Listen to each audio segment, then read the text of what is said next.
Hi, everyone. Welcome to the Bootleg presented by Farm Bureau Health Plans. This is the Tennesseans high school football talk show where we talk high school football week in and week out throughout the high school football season. Week one is in the books. I'm Tom Kreager, the high school sports editor at the Tennessean, joined again this week by Cecil Joyce of the Daily News Journal. Cecil and I had so much fun in talking about week one. We decided let's do it again for week two. Cecil, welcome to the show. Thanks for having me again. Well, let's get right into it. Week one is in the books, and I think we all know that some things have it's been a rocky start for everyone. First, you had a couple games. First talk about your early first games. I mean, what was so weird? What was the weirdest things? Well, besides the obvious weird things, the masks, the shorter crowds, the lines to get in. I mean, just the weather, to be honest with you. I mean, you could tell some of these teams were really out of tune. But on Friday night with the rains, as hard as they were, it's really hard to tell if that was caused by rain or if that was caused by not having, 7-on-7s, not having spring practice and so forth. A couple highlights that I just want to touch on. First, Cody White, did not coach week one. He will not coach week two. His wife has been diagnosed with COVID. She's doing well, he's told me, but he has to be quarantined for the first 2 weeks of the season. Ravenwood Academy won without him, 29-19, I believe, against Lipscomb Academy. Good debut for Brentwood Academy. Especially when you talk about how well they play, considering no scrimmages, and then the bitter taste they had last year of not making the playoffs. So that's a highlight of how BA could respond without their coach. And then Dustin Wade at Summit, he had video game type numbers, is what I would say. I mean, over 500 yards in the winning score, I believe, in that Summit win over Independence. Big game for him. Of course, his twin brother, Keaton Wade. Both of them are big, highly recruited kids for the class of 2022. Keaton Wade is actually on crutches right now, has a foot injury, will miss 6 to 8 weeks. So you look for a lot of Destin Wade over the next couple months for Summit High School. Yeah, he had a great game Friday. I think he went down late in that game. I'm not sure if it was cramps, but he obviously recovered pretty quickly from it and to lead them to the winning score. I was listening to some of that game as I was coming back from my game. You wrote a pretty interesting column, and I know you and I kind of talked about it. Talking about Rutherford County, as someone that's worked in Rutherford County for a number of years. Of course, you've been there for a number of years. Rutherford County forever has been well respected with high school football. But I think one could make the argument that as schools have been added, I think you made the argument of, as schools have been added, they may not be, or you can make the argument it'd be hard to say, hey, how do you keep them strong as you've been when you add a Stewart's Creek and you add Rockville and you've added Siegel and, I would be ventured to say that Williamson County Public Schools could give Rutherford County Public Schools a run for their money as the top public school system in Middle Tennessee. Yeah, I don't think you get a lot of argument there, especially if you go back to last year or maybe even the last couple of years. And you're talking top to bottom here, not just the best two teams versus the best two teams, but you're talking about the middle of the pack teams, the lower part of the pack. I think Williamson County would be slightly ahead. My column, I think, focused more on whether or not traditionally you can still count Rutherford County as the team. I mean, these things go in cycle. Rutherford County or Williamson County or anybody, they're not going to be on top every year, for 2 decades straight. But I think Rutherford County is still holding its own right now. I just think Williamson County has a better upper middle of the pack to middle of the pack. Well, and also I think you have to say they have more bigger schools to choose from. You look at Brentwood and Ravenwood and Independence in 6A right now those three have been the top three dogs for the last few years, and Franklin and Centennial are right there after that. But then you look at the emergence of Summit. We just talked about Summit, the emergence of Summit with the Wade twins, and who knows in a couple of years when they graduate, when they're done with high school, if Coach Brian Coleman can keep that going. But then you look at Page, and Page is one, I think, back-to-back regions in that region that has Summit. So, Page has done a fairly good job there. And then you look at Nolensville making it to the 4A semifinals last year, and Tim Kutrus gets hurt early in that game, and who knows what they would have done with a healthy Tim Kutrus in that game. And then you can look at what Chris Hughes has done at at Fairview, and you look at there, but I will tell you, and I will say this, straight to you. I mean, I think right now I would still say Oakland. Compare those two counties, I would take Oakland over any of those schools. I just mentioned from Williamson. I do think, if you think the best team is Brentwood or Ravenwood or Summit, to put them against Oakland right now, I like Williamson's chances of winning any other matchup that you can come up with. I'm not saying they would win everyone, but I think Riverdale or Blackman versus, and we have that matchup this week and this is one of the reasons why I want to talk about this subject. You get a Ravenwood versus Blackman in week 2 at Ravenwood. Last year it was a great game at Blackman. I think these are those are the type of games that we need to see who is perhaps the best team in between the two counties. Well, if you match up the projected teams in order and match them up county by county, I think you're right on Williamson. We're going to get a pretty good look this week. Rutherford and Williamson match up in 3 games this week. Yes. They might not be the exact 1 through 10 or whatever order you would put them in, but you have Centennial at Smyrna, you have Franklin at Riverdale, and you have Page at Siegel. And 4. You have Blackman at Ravenwood. So 4 games involving Rutherford versus Williamson this week. It'll be a good test. Yeah, it'll be a good test. And like I said, may not be the ideal matchups. I think that Blackman Ravenwood's a really pretty close to being spot on. I think. I mean, that Ravenwood Riverdale might be a little bit, if you're looking at your 2s right now. I mean, that's personal opinion. But we're talking about it. I've mentioned this years ago. We need a Rutherford versus Williamson Classic opening day. Let's do it at. I think the hiccup was a few years ago they couldn't get a central location to play all the games. Okay. Well, it'd be hard getting that many games at a central location, even spread across 2 or 3 days. I think half the games in Williamson, half the games in Rutherford would be a great week 1 for next year. Mm-hmm. Yeah, and I think that would be the ideal thing is this play them on their fields and you flip flop them there. That would be a great if we could get the coaches in Rutherford and get the coaches to Williamson. I'll work on Williamson, you work on Rutherford. And if that don't work, we'll flip flop it, and you work on Williamson. I'll work on Rutherford and see if we can't get something.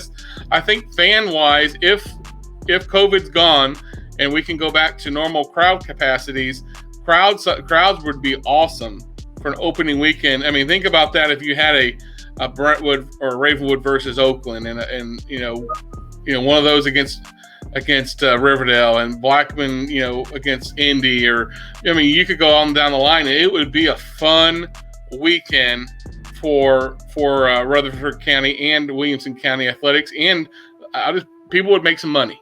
And no doubt.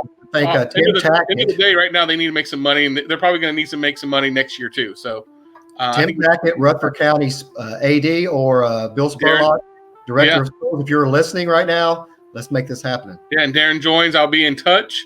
We'll talk it over. I'll give you a real small finder's fee if I line this.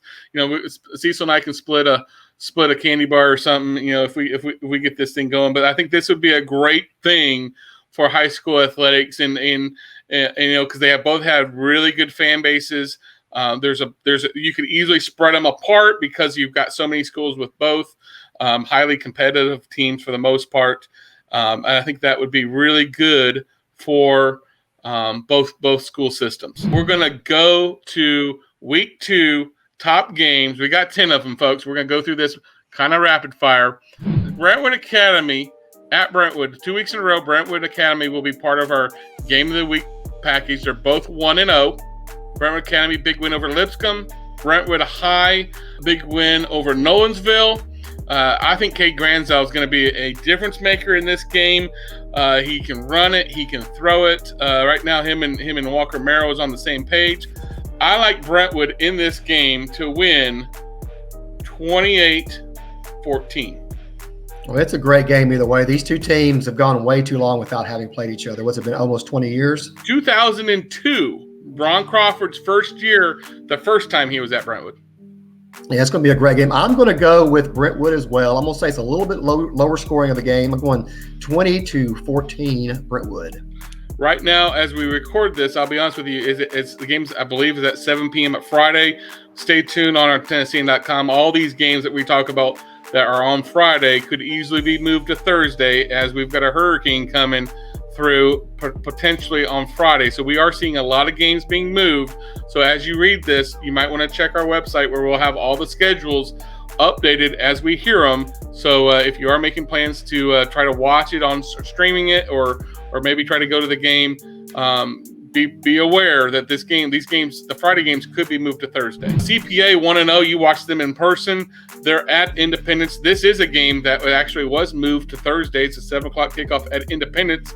Independence is 0-1. They lost in that heartbreaker, and that probably the best game of Middle Tennessee, maybe the best game in the state, with Independence and Summit. You know, a year ago, Independence took care of CPA, I think, pretty well. I like CPA in this game, and obviously I'm gonna trim down the expectations a little bit. Ingo, I know, was not happy with the score I predicted last week. I think 35-7 over Riverdale. I think it was 20-7, 28, somewhere in there. 20-7. I blame that on the weather. We could have got a couple more scores. Could have been a little closer to that spread. So I'm going to go CPA, though. I think CPA is going to win this game, but I'm going to go a little bit more conservative. I'm going to say 27-20 CPA over Independence. See, I'm going to actually be on Ingles' bad side this week. I'm going CPA 35-14. I think CPA has enough offense, and the way, even though they had Wade going crazy last week, Summit really moved the ball well on Indy. I think CPA will be able to as well, and I think CPA has one of the best defenses around. I think it's going to be tough for Indy to score on them. Jackson Campbell is going to be the difference maker in this game because he was a receiver a year ago. He's now their starting quarterback, and the interesting thing with that is he can take off and scramble. And I was talking to Ingle the other night, and he said, we've got to figure out a way to keep this kid in the pocket, because once he gets out of there, he can make a lot of things happen. So it should be a really interesting game. Again, that game is going to be Thursday, folks. Lipscomb Academy 0-1 at Pope John Paul II, 1-0. Antoine Roberts, the kid from running back from JP2, had 5 touchdowns, over 200 yards rushing in a win over Smyrna. Lipscomb Academy did look improved from where I saw him a year ago. I think JP2 is going to be able to run the ball, though, and I'm going to say JP2 is going to win this game, but I'm going to go low. I'm going to go 21-14. I'm going JP2 24-20. Again, that is going to be a Friday score, and we'll see how that happens. Blackman 0-1 at Ravenwood 1-0. Blackman had really played Alcoa pretty well. Offensively, struggled though, Cecil, last week. They did. Defensively, they really held their own for a good part of 3 quarters. They just could not move the ball. I think 27 total yards of offense for Blackman in that game. Now, granted, Alcoa may have the best defense in the entire state. Even if they do, you got to get more than 27 yards. Yeah, I think I had heard 16, so that 27 is a little bit better than I had heard initially. Ravenwood shuts out Centennial. Trevor Andrews had a big first game as the starting quarterback. Of course, he replaced Brian Garcia. I like the kid. The kid can run. He can throw. Had big numbers and only played a half. I think Ravenwood is they're not going to shut Blackman out. I think they'll score. But I think it's going to be, I'm going to say, I think we're going to get some weather because I think that game may be played on Friday. So I'm going to go 20-10. 20-10 Ravenwood over Blackman. And that game may very well be moved to Thursday. Last time I talked to Kid Hartsfield from Blackman earlier today, he said working on it, and that's the last I've heard. So we'll see what happens there. But no rain. I'm including no rain in my prediction. I'm going to say Ravenwood 24-21. Franklin 1-0 at Riverdale 0-1. Franklin's already 1-0 against Rutherford County competition. I believe they beat Siegel last week to open the season. Riverdale 0-1 lost to a really good CPA team. I think Riverdale rebounds, and that defensive line is so good. The front seven is probably one of the best front sevens in Middle Tennessee. I think you were saying that before. You have been saying that before. So I think Riverdale wins this game. I wonder, though, if they're going to fix the offensive woes, and part of that, I'm sure, was what CPA is able to do. But I'm going to say Riverdale is going to win this game, but I'm going to say it's 17-7 over Franklin. That's pretty close to my score. I think Riverdale's offense is going to be better than it was Friday night. You had a great CPA defense plus a pouring down rain, and that really hurt a Riverdale offense right there. I think they went to get away from a normal game plan of trying to spread the field and just try to run it up the middle. It didn't really work very well. I think they moved the ball a little more against Franklin. I'm going 20-10 Riverdale. Beach at Henry County. Beach 0-1. That late game added. They went to Powell last week, just outside of Knoxville, and Henry County is a 1-0. Beat Haywood last week. They're going to Haywood, playing on that new turf. I like Henry County. I think Henry County's defense is pretty good. I think if they don't move this, I think both coaches would be fine playing this in a monsoon on Friday, just knowing both coaches. That would fit their personalities just fine because they like to both just run it as much as possible anyway. So I'm going to say this one's going to be, I think it's going to be low scoring. I'm going to say 16-9 Henry County over Beach. I'm going to go with a little Sumner bias here, but Beach was one phantom push-off call from being 1-0 against a very good Powell team last week. I like their chances this week, 23-17. Those phantom push-ups get you every time, though. See, so every week, it's that week one phantom call. It happens every time. All right, folks. Marshall County 0-0. They were off last week due to COVID. 1-0. Lincoln County, they go to the pit. Lincoln County, Coach Rose picked up his first win at Lincoln County, ran the ball pretty well with their quarterback there. I think Marshall County wins this game. I think it's going to be, this is the rain. You got to consider that. I'm going to say 28-21 Marshall County over Lincoln County. I'm going Marshall County 28-14. Coffee County at Tullahoma, 1-0 versus 1-0. Folks, this is the coffee pot game. This is a legendary game, one of the biggest rivalry games in Middle Tennessee. The winner gets the coffee pot. A lot of bragging rights in this game. They're both undefeated, but I saw Tullahoma last week with Ryan Scott there and Jacoby Thomas. I like Tullahoma. I think this is a difference maker. I think if they can win their region, they can make it to the quarterfinals, if not semifinals this year. I think Tullahoma is got some pieces if they stay healthy. I'm going to go Tullahoma kind of big on this one.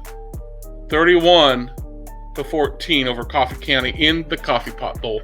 Wow, that's almost identical to my prediction. I've got 31-13. There you go. And folks, we have not talked. We have not talked these picks at all. Nope. And I'm writing them down as I'm going, and I'm just in my head of what I've been thinking about. Centennial 0-1 at Smyrna 0-1, but someone's going to pick up a win if they end up getting this game in.